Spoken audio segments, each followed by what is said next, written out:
എല്ലാവർക്കും പുതിയൊരു വീഡിയോയിലേക്ക് സ്വാഗതം. ദിവസ കരാർ വേതന അടിസ്ഥാനത്തിൽ നിയമിതരായിട്ടുള്ള ജീവനക്കാർ കോവിഡുമായിട്ട് ബന്ധപ്പെട്ട് നിരീക്ഷണത്തിൽ പോകേണ്ട സാഹചര്യത്തിൽ അവർക്ക് ആ ദിവസങ്ങളിലെ വേതനം അനുവദിക്കുന്നത് സംബന്ധിച്ചുള്ള ഉത്തരവാണ് ഇന്നത്തെ വീഡിയോയിലൂടെ നമ്മൾ നോക്കുന്നത്.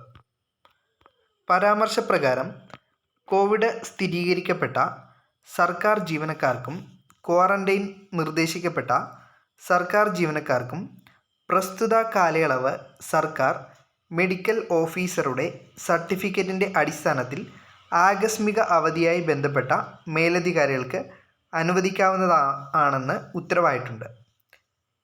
ദിവസ കരാർ വേതന അടിസ്ഥാനത്തിൽ നിയമിതരായിട്ടുള്ള ജീവനക്കാർക്ക് കോവിഡ് സ്ഥിരീകരിക്കുകയോ കോവിഡുമായി ബന്ധപ്പെട്ട് നിരീക്ഷണത്തിൽ പോകേണ്ടതായോ ആയ സാഹചര്യത്തിൽ അവർക്ക് ആ ദിവസങ്ങളിലെ വേതനം അനുവദിക്കുന്ന വിഷയം സർക്കാർ വിശദമായിട്ട് പരിശോധിക്കുകയും കോവിഡ് പോസിറ്റീവായ രോഗികളും പ്രാഥമിക സമ്പർക്ക പട്ടികയിലുള്ളവരും ആരോഗ്യവകുപ്പ് നിർദ്ദേശിക്കുന്ന ദിവസമത്രയും ക്വാറന്റൈനിൽ നിരീക്ഷണത്തിൽ ഇരിക്കണം എന്നുള്ളത് കൊണ്ട് ദിവസ കരാർ വേതന അടിസ്ഥാനത്തിൽ നിയമിതരായിട്ടുള്ള ജീവനക്കാർക്ക് കോവിഡ് സ്ഥിരീകരിക്കുകയോ ക്വാറന്റൈനിൽ നിരീക്ഷണത്തിൽ ഇരിക്കേണ്ട അവസ്ഥ സംജാതമാവുകയോ ആണെങ്കിൽ അവർക്ക് ചികിത്സാ കാലയളവ് അല്ലെങ്കിൽ നിരീക്ഷണ കാലയളവ് ബന്ധപ്പെട്ട സർക്കാർ മെഡിക്കൽ ഓഫീസറുടെ സർട്ടിഫിക്കറ്റിൻ്റെ അടിസ്ഥാനത്തിൽ ഈ കാലയളവിൽ അവർക്ക് ജോലിക്ക് ഹാജരാകേണ്ടിയിരുന്ന